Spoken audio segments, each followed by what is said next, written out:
Arsenal fans are not appreciating Gabriel Martinelli enough. Yes, if you are among those that have been criticizing him, now that he turned a leaf, you should be singing his praises. In this video, we'll be talking about everything about Arsenal, starting with Gabriel Martinelli. For me, I think this guy have taken his game to the next level. You know, he's rolling back the years. There's one season that Martinelli played very, very well. You see the reason I've been clamoring?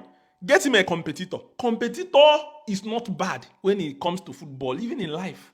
It's when you have unhealthy competition, that is when it is bad. Somebody can inspire you, somebody can push you to the limit for you to do things you're supposed to do. That is the reality. That is why you see companies fight for maybe two companies producing exact things. Like in the car industry, they are fighting, they are pushing themselves to the limit to improve. It happens in football also. Immediately, Arsenal signed Noni Madueke and signed Eberechi Eze. Martinelli took his game to the next level. He felt like, these guys are here to take my position. He said, no. He stood up to the occasion. You know, when Arsenal signed those players, he has two options to take. Either to bury his head in shame or to rise up to the occasion. He chose the latter option and decided to rise up. Look at him now. He's now banging goals that even Arteta cannot even think of keeping him away from the team. This is very, very good.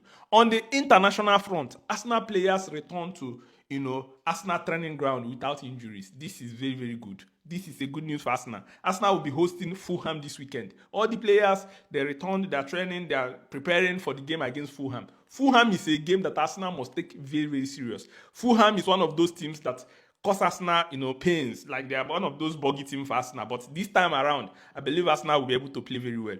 Talking about the game versus Fulham, Arsenal will be without Martin Odegaard. Odegaard is injured. He has an injury on his knee, so he's ruled out of this game. But because of what Andre Beta have done for Arsenal, Arsenal fans are not even bothered. Nobody's bothered because Eberechi Eze is there, because Merino is there. All these players are playing very, very well. So without Odegaard, Eze can step in, and even there is no Noni Madueke. Saka is there. The squad depth is crazy. So this is why Arsenal are competing on all fronts. I'm expecting them to go and beat Fulham.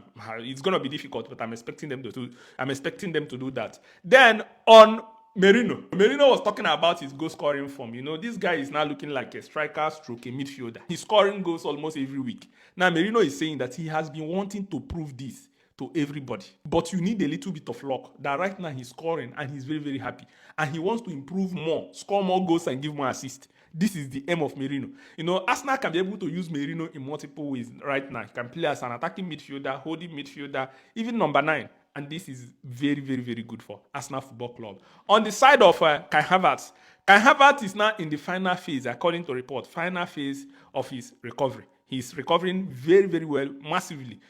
He's recovering, and very soon he will be able to come back into the lineup. It will help Arsenal not to overuse, Gyökeres to rest him in some games. Kai Havertz can be able to offer another style of play for Arsenal, and this is very, very good. Then Gabriel Jesus, finally. Arsenal are open to selling Gabriel Jesus. According to few rumors, Everton are in the pole position to sign Gabriel Jesus in January.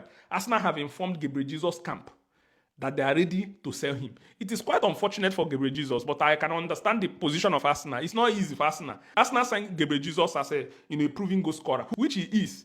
But injuries have plagued him and stopped him from going forward. And now Arsenal are saying they need to move him on. Just like the way Manchester City moved him on. They need to move him on so that they can probably get another attacker. Arsenal are looking at getting Semenyo. I don't know how feasible that will be in January. So keep an eye on this one. Gabriel Jesus might be moving to Everton. Arsenal have informed his camp that he will be sold. And this is the reality. So these are everything that is happening at Arsenal Football Club. Remember again, Ethan Nwaneri was nominated among the 25-man list of the Golden Boy Award. Let's see whether he can be able to win it. Let me know what you think in the comment section. The Gunners.